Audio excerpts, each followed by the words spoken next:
Hi friends, welcome back to my channel. ಎಲ್ಲರೂ ಹೇಗಿದ್ದೀರಾ?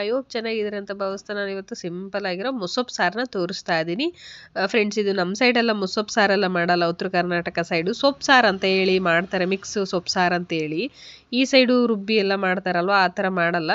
ಅಂದರೆ ಬ್ಯಾಂಗ್ಳೂರು ಸೈಡು. ನಾನು ಬ್ಯಾಂಗ್ಳೂರಿಗೆ ಬಂದಮೇಲೆ ಈ ಮುಸೊಪ್ಪು ಸಾರನ್ನ ಕಲ್ತ್ಕೊಂಡಿದ್ದು. ನಾನು ಯಾವ ರೀತಿ ಮಾಡ್ತೀನಿ ಅಂತೇಳಿ ನಿಮಗೆ ಒಂದ್ಸರಿ ತೋರಿಸ್ತೇನೆ. ಇದಿಷ್ಟು ನಾನು ಮುಸೊಪ್ಪು ಸಾರಿಗೆ ಇಲ್ಲಿ ರೆಡಿ ಮಾಡ್ಕೊಂಡಿದ್ದೀನಿ.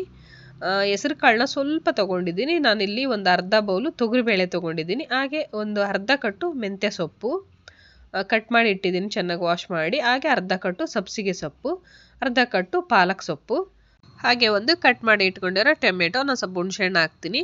ಹಸಿಮೆಣ್ಸಿಕಾಯಿ ಒಂದು 4 ತೊಗೊಂಡಿದ್ದೀನಿ. ಹಾಗೆ ಈರುಳ್ಳಿ ಒಂದು ಕಟ್ ಮಾಡಿ ಇಟ್ಟಿನಿ ದಪ್ಪ ಗಾತ್ರದಲ್ಲಿ. ಬೆಳ್ಳುಳ್ಳಿ, ಸ್ವಲ್ಪ ಬ್ರೌನ್ ಸಾಲ್ಟು, ರುಚಿಗೆ ತಕ್ಕಷ್ಟು, 1 ಸ್ಪೂನ್ ಜೀರಿಗೆ, ನಾನು ಸಾಂಬಾರು ಪೌಡ್ರು ಮನೆಯಲ್ಲೇ ಮಾಡಿರೋದು ಇದನ್ನು.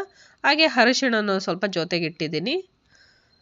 ಸ್ವಲ್ಪ ಹುಣಸೆ ಹಣ್ಣು ನೆನೆ ಇಟ್ಟಿದ್ದೀನಿ ಇಲ್ಲಿ.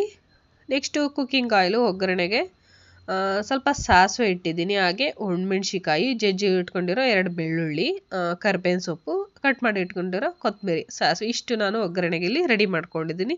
ಫ್ರೆಂಡ್ಸ್, ಮೊದಲಿಗೆ ನಾನು ಕುಕ್ಕರಲ್ಲಿ ಇದನ್ನ ಬೇಯಿಸ್ಕೊಳ್ಬೇಕಾಗುತ್ತೆ. ನಾನು ಹೆಸರು ಕಾಳು ಮತ್ತು ತೊಗರಿಬೇಳೆನ ವಾಶ್ ಮಾಡಿ ಹಾಕ್ಕೊಳ್ತಾ ಇದ್ದೀನಿ. ಫ್ರೆಂಡ್ಸ್, ನೀವು ಹೆಸರು ಕಾಳು ಬೇಡ ಅಂದರೆ ಹೆಸರು ಬೇಳೆ ಹಾಕಿ, ಅದು ಟೇಸ್ಟು ಕೂಡ ಚೆನ್ನಾಗಿರುತ್ತೆ. ನಾನು ಕಟ್ ಮಾಡಿ ಇಟ್ಕೊಂಡಿರೋ ಟೊಮೆಟೊ ಕೂಡ ಹಾಕ್ಕೊಳ್ತಾ ಇದ್ದೀನಿ. ನೆಕ್ಸ್ಟು ನಾನು ಈರುಳ್ಳಿ, ಬೆಳ್ಳುಳ್ಳಿ, ಮೆಣಸಿಕಾಯಿ ಇದಿಷ್ಟು ಹಾಕ್ಕೊಳ್ತಾ ಇದ್ದೀನಿ. ನಾನು ಒಟ್ಟಿಗೆ ಬೇಯಿಸ್ತೀನಿ. ಕೆಲವರು ಸಪ್ರೇಟ್ ಬೇಯಿಸ್ತಾರೆ, ಬಟ್ ನಾನು ಈ ರೀತಿ ಸೊಪ್ಪು ಸಾರು ಮಾಡ್ತೀನಿ. 1 ಸ್ಪೂನ್ ಜೀರಿಗೆ,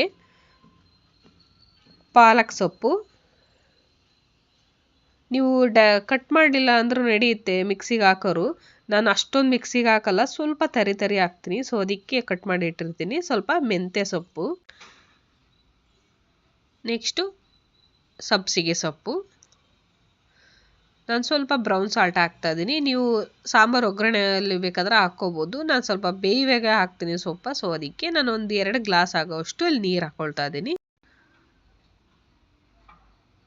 ಈ ರೀತಿ ಸೌಟಿಂದ ಚೆನ್ನಾಗಿ ಮಿಕ್ಸ್ ಮಾಡಿಕೊಂಡು ಕುಕ್ಕರ್ ಲಿಡ್ನ ಕ್ಲೋಸ್ ಮಾಡ್ಕೋಬೇಕು. ನಾನೊಂದು 3ರಿಂದ 4 ವಿಸಿಲು ಕೂಗಿಸ್ತಾ ಇದ್ದೀನಿ. ಸಾಫ್ಟಾಗಿ ಬೆಂದಿರುತ್ತೆ. ಸೊ ಅದಕ್ಕೆ ನಾನು 4 ವಿಸಿಲ್ ಕೂಗಿಸ್ತೀನಿ.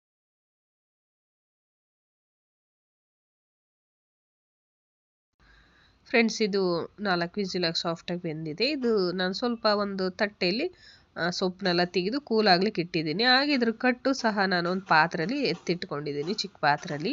ಇದು ಸ್ವಲ್ಪ ಕೂಲ್ ಆದ ನಂತರ ನಾನು ಮಿಕ್ಸಿ ಜಾರ್ಗೆ ಹಾಕ್ಕೋಬೇಕು. ಇಲ್ಲಿ ಒಂದು ಮಿಕ್ಸಿ ಜಾರ್ ಒಳಗೆ ನಾನು ಸ್ವಲ್ಪ ಹಸಿ ತೆಂಗಿನಕಾಯಿನ ಕಟ್ ಮಾಡಿ ಹಾಕಿದ್ದೀನಿ. ನೀವು ಆಪ್ಷನಬಲ್ಲು, ಕಾಯಿ ಇಷ್ಟಪಡಲ್ದಾರೋ ಸ್ಕಿಪ್ ಕೂಡ ಮಾಡ್ಬೋದು. ನಾನು ಯಾವಾಗಲೂ ಮಾಡಿದ್ರು ಕಾಯಿ ಹಾಕಲ್ಲ, ಒಂದೊಂದು ಸರಿ ಮಾತ್ರ ಹಾಕ್ತೇನೆ. ನಾನು ಸಾಂಬಾರು ಪೌಡ್ರು, ಅರಿಶಿನ ಪೌಡ್ರು ತೊಗೊಂಡಿದ್ದೀನಿ. ಫ್ರೆಂಡ್ಸ್, ನಾನು ಸಾಂಬಾರು ಪೌಡ್ರು ಮನೇಲೇ ಮಾಡಿರೋದು. ನಾನು ಆಲ್ರೆಡಿ ಒಂದ್ಸರಿ ವಿಡಿಯೋ ಹಾಕಿದ್ದೀನಿ, ಡಿಸ್ಕ್ರಿಪ್ಷನ್ ಚೆಕ್ ಮಾಡಿ, ನಾನು ಮತ್ತೆ ಲಿಂಕ್ ಹಾಕಿರ್ತೀನಿ ನಿಮಗೆ. ಇದನ್ನು ಸ್ವಲ್ಪ ಕಾಯಿ ಮತ್ತು ಸಾಂಬಾರು ಪೌಡ್ರು, ಅರಿಶಿನ ಸ್ವಲ್ಪ ಮಿಕ್ಸಿ ಮಾಡ್ಕೊಂಡಿದ್ದೇನೆ. ನೆಕ್ಸ್ಟು ನಾನು ಏನು ಕೂಲ್ ಆಗ್ಲಿಕ್ಕೆ ಇಟ್ಟಿದ್ನಲ್ವ ಸೊಪ್ಪು ಮತ್ತು ಬೇಳೆಕಾಳು ತಟ್ಟೆಲಿ, ಅದನ್ನು ಸಹ ಇದ್ರ ಜೊತೆಗೇ ನಾನು ಸ್ವಲ್ಪ ಇದಕ್ಕೆ ಎಷ್ಟು ಹಿಡಿಸುತ್ತೋ ಅಷ್ಟು ಮಾತ್ರ ನಾನು 1-2 ಸೆಕೆಂಡ್ ಅಷ್ಟೇ ಮಿಕ್ಸಿ ಮಾಡ್ಕೊತೀನಿ. ತುಂಬ ನೈಸ್ ಏನು ಮಾಡಲ್ಲ ನಾನು ಇದನ್ನು. ಇನ್ನೊಂದು ಸ್ವಲ್ಪ ಮಿಕ್ಕಿರೋದನ್ನ ಇನ್ನೊಂದ್ಸಲಿ ನಾನು ಮಿಕ್ಸಿ ಜಾರ್ ಒಳಗೆ ಹಾಕ್ಕೊಳ್ತೀನಿ. ಫ್ರೆಂಡ್ಸ್, ನಾನು ಈ ರೀತಿ ತರಿ ಮಾತ್ರ ರುಬ್ಬಿದ್ದೀನಿ. ಬನ್ನಿ ಒಗ್ಗರಣೆಗೆ ಹಾಕ್ಕೊಳ್ಳೋಣ. ಇದು ರೆಡಿ ಆಯ್ತಲ್ವಾ? ಸೊ ಅದಕ್ಕೆ ನಾನು ಇಲ್ಲೊಂದು ಮಣ್ಣಿನ ಪಾತ್ರೆ ತೊಗೊಂಡಿದ್ದೀನಿ ಇವತ್ತು. ಒಂದೊಂದು ಸರಿ ಮಣ್ಣಿನ ಪಾತ್ರೆಯಲ್ಲಿ ಒಗ್ಗರಣೆ ಹಾಕ್ತೀನಿ, ಒಂದೊಂದು ಟೈಮ್ ನಾರ್ಮಲ್ ಪಾತ್ರೆಗೆ ಹಾಕ್ತೀನಿ. ನಾನು ಸ್ವಲ್ಪ ಆಯಿಲ್ ಹಾಕ್ಕೊಳ್ತಾ ಇದ್ದೀನಿ ಒಗ್ಗರಣೆಗೆ. ಎಣ್ಣೆ ಕೂಡ ಬಿಸಿಯಾಗಿದೆ. ಸ್ವಲ್ಪ ಸಾಸಿವೆ ಹಾಕ್ಕೊಳ್ತಾ ಇದ್ದೀನಿ. ನೆಕ್ಸ್ಟು ನಾನು ಜಜ್ಕೊಂಡಿರೋ ಬೆಳ್ಳುಳ್ಳಿ ಸಹ ಇದಕ್ಕೆ ಸೇರಿಸ್ತಾ ಇದ್ದೀನಿ. ಹಾಗೆ ಸ್ವಲ್ಪ ಕರಿಬೇವಿನ ಸೊಪ್ಪು, ನಾನು ಸ್ವಲ್ಪ 1-2 ಒಣಮೆಣ್ಸಿಕಾಯಿನ ಇಲ್ಲಿ ಕಟ್ ಮಾಡಿ ಇಟ್ಕೊಂಡಿದ್ದೀನಿ. ಇದಿಷ್ಟು ಸ್ವಲ್ಪ ಫ್ರೈ ಆಗಲಿ. ಫ್ರೆಂಡ್ಸ್, ನೀವು ಒಗ್ಗರಣೆಗೆ ಬೇಕಾದ್ರೆ ಈರುಳ್ಳಿ ಸಹ ಹಾಕ್ಕೋಬೋದು. ನಾನು ಬೇಯಲಿಕ್ಕೆ ಹಾಕಿದ್ನಲ್ಲ, ಸೊ ಅದಕ್ಕೋಸ್ಕರ ನಾನು ಈರುಳ್ಳಿ ಮತ್ತೆ ಹಾಕಲಿಲ್ಲ. ಸ್ವಲ್ಪ ಹಿಂಗು, ನೆಕ್ಸ್ಟು ನಾನು ರುಬ್ಬಿರೋ ಮಿಶ್ರಣ ಸಹ ಇದಕ್ಕೆ ಮಿಕ್ಸ್ ಮಾಡ್ಕೊಳ್ತಾ ಇದ್ದೇನೆ. ಇನ್ನು ಸ್ವಲ್ಪ ಮಿಕ್ಕಿತ್ತು ಅಂತ ಹೇಳಿದ್ವಲ್ವ, ಅದನ್ನು ಸಹ ಇನ್ನೊಂದು ರೌಂಡನ್ನು ಸ್ವಲ್ಪ ತರಿಯಾಗಿ ಮಿಕ್ಸಿ ಮಾಡಿಕೊಂಡು ಇದ್ರ ಜೊತೆಗೆ ಮಿಕ್ಸ್ ಮಾಡಿಕೊಂಡೆ. ಫ್ರೆಂಡ್ಸು, ನಾನು ಇಷ್ಟು ತರಿ ಮಾಡೀನಿ, ತುಂಬ ನೈಸ್ ಆಗಿಲ್ಲ.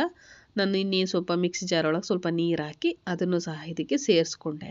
ಫ್ರೆಂಡ್ಸ್, ಅಂದಾಗೆ ವೀಕ್ಲಿ 1 ಟೈಮ್ ಸೊಪ್ಪು ಸಾರನ್ನ ಮನೆಗೆ ಮಾಡಿ, ಯಾಕಂದರೆ ಆರೋಗ್ಯಕ್ಕೆ ಒಳ್ಳೇದಲ್ವಾ ಸೊಪ್ಪು ತರಕಾರಿ ಎಲ್ಲ ನಮಗೆ. ನಾನು ಆಲ್ಮೋಸ್ಟ್ ವೀಕ್ಲಿ 1 ಟೈಮ್ ಸೊಪ್ಪು ಸಾರು ಮಾಡ್ತೀನಿ ಎಲ್ಲ ಸಾರು ಜೊತೆ. ಫ್ರೆಂಡ್ಸ್, ಸ್ವಲ್ಪ ಹುಣಸೆ ಹಣ್ಣು ನೆನೆಸಿಟ್ಟಿದ್ನಲ್ವ, ಅದನ್ನು ಕಿವುಚಿ ರಸ ತೆಗೆದಿಟ್ಟಿದ್ದೆ, ಅದನ್ನು ಸಹ ಇದಕ್ಕೆ ಸೇರಿಸ್ತಾ ಇದ್ದೀನಿ. ನಾನು ಟೊಮೆಟೊ ಜಾಸ್ತಿ ಹಾಕೋರು ಹುಣಸೆಹಣ್ಣ ಸ್ಕಿಪ್ ಮಾಡಿ. ಹಾಗೆ ನಾನು ಕಟ್ಟು ಬಸ್ತಿಟ್ಟಿದ್ನಲ್ವ ಪಾತ್ರೆಯಲ್ಲಿ ಆ ಕಟ್ಟು ಸಹ ಇದಕ್ಕೆ ಹಾಕೊಳ್ತಾ ಇದ್ದೀನಿ. ಕೆಲವರು ಮೊಸೊಪ್ಪು ಸಾರನ್ನ ತುಂಬ ತಿಕ್ಕಾಗಿ ಮಾಡ್ತಾರೆ, ಬಟ್ ನಾನು ಇಷ್ಟು ಇದು ರೀತಿ ಮಾಡ್ತೇನೆ. ಯಾವಾಗಲೂ ಮಾಡಿದ್ರು ನನಗೆ ರೈಸ್ಗೂ ಬೇಕು, ಮುದ್ದೆಗೂ ಬೇಕು. ಸೊ ಅದಕ್ಕೆ ಫ್ರೆಂಡ್ಸ್ ಇದು ಸ್ವಲ್ಪ ನೊರೆ ಬಂದರೆ ಸಾಂಬಾರು ರೆಡಿ ಆಯಿತು ಕುದ್ಬಿಟ್ಟು. ಫ್ರೆಂಡ್ಸ್ ಈ ರೀತಿ ಸ್ವಲ್ಪ ನೊರೆ ಬರೋವರೆಗೂ ಕುದಿಸ್ಕೊಳ್ಳಿ. ಆಲ್ಮೋಸ್ಟ್ ಎಲ್ಲ ಬೆಂದಿರೋ ಸೊಪ್ಪಲ್ವಾ, ತುಂಬ ಕುದಿಸೋದೇನು ಬೇಡ. ಒಗ್ಗರಣೆ ಆದಮೇಲೆ ನೆಕ್ಸ್ಟು ನಾನು ಕುದೀತಿರುವಾಗ ಸ್ವಲ್ಪ ಕೊತ್ತಂಬರಿ ಸೊಪ್ಪು ಏನಿಟ್ಟಿದ್ನಲ್ವ ಅದನ್ನು ಸಹ ಇದಕ್ಕೆ ಸೇರಿಸ್ಕೊಳ್ತಾ ಇದ್ದೇನೆ. ಈ ರೀತಿ ಚೆನ್ನಾಗಿ ಫ್ರೆಂಡ್ಸ್ ನಾನು ಇದನ್ನು ಸರ್ವ್ ಮಾಡಿ ತೋರಿಸ್ತೇನೆ ನಿಮಗೆ ಯಾವ ಥರ ಬಂತು ಮೊಸೊಪ್ಪು ಸಾರು ಅಂತ. ಐ ಹೋಪ್ ಇವತ್ತಿನ ವಿಡಿಯೋ ಇಷ್ಟ ಆಯಿತು ಅಂದ್ಕೊತೀನಿ. ವಿಡಿಯೋ ಇಷ್ಟ ಆದರೆ ಮರೀದೆ ಲೈಕ್ ಮಾಡಿ, ಹಾಗೆ ನಿಮ್ಮ ಫ್ರೆಂಡ್ಸ್ ಫ್ಯಾಮಿಲಿಗೆ ಶೇರ್ ಮಾಡಿ, ಕಮೆಂಟ್ ಮಾಡಿ ಹೇಳಿ ನಿಮ್ಮ ಮನೆಗೆ ಯಾವ ಥರ ಬಂತು ಮೊಸೊಪ್ಪು ಸಾರು ರೆಸಿಪಿ ಅಂತ. ಹಾಗೆ ನೀವು ಯಾವ ರೀತಿ ಮಾಡ್ತೀರಾ ಅಂತಲೂ ಕೂಡ ನನಗೆ ಹೇಳಿ. ಹಾಗೆ ನನ್ನ ಚಾನಲಿನ ಯಾರೋ ಸಬ್ಸ್ಕ್ರೈಬ್ ಮಾಡ್ಕೊಂಡಿಲ್ಲೋ ಪ್ಲೀಸ್ ಸಬ್ಸ್ಕ್ರೈಬ್ ಮಾಡ್ಕೊಳ್ಳಿ. ಹಾಗೆ ಬೆಲ್ ಐಕನ್ ಕೂಡ ಕ್ಲಿಕ್ ಮಾಡಿ, ನಾನು ಯಾವ್ದು ಹೊಸ ವಿಡಿಯೋ ಹಾಕ್ತೀನಿ ನೋಟಿಫಿಕೇಶನ್ ಬರುತ್ತೆ. Thank you for watching. Next ವಿಡಿಯೋದಲ್ಲಿ ಸಿಗೋಣ ಸ್ಪೆಷಲ್ ರೆಸಿಪಿ ಒಂದಿಗೆ. ಬಾಯ್.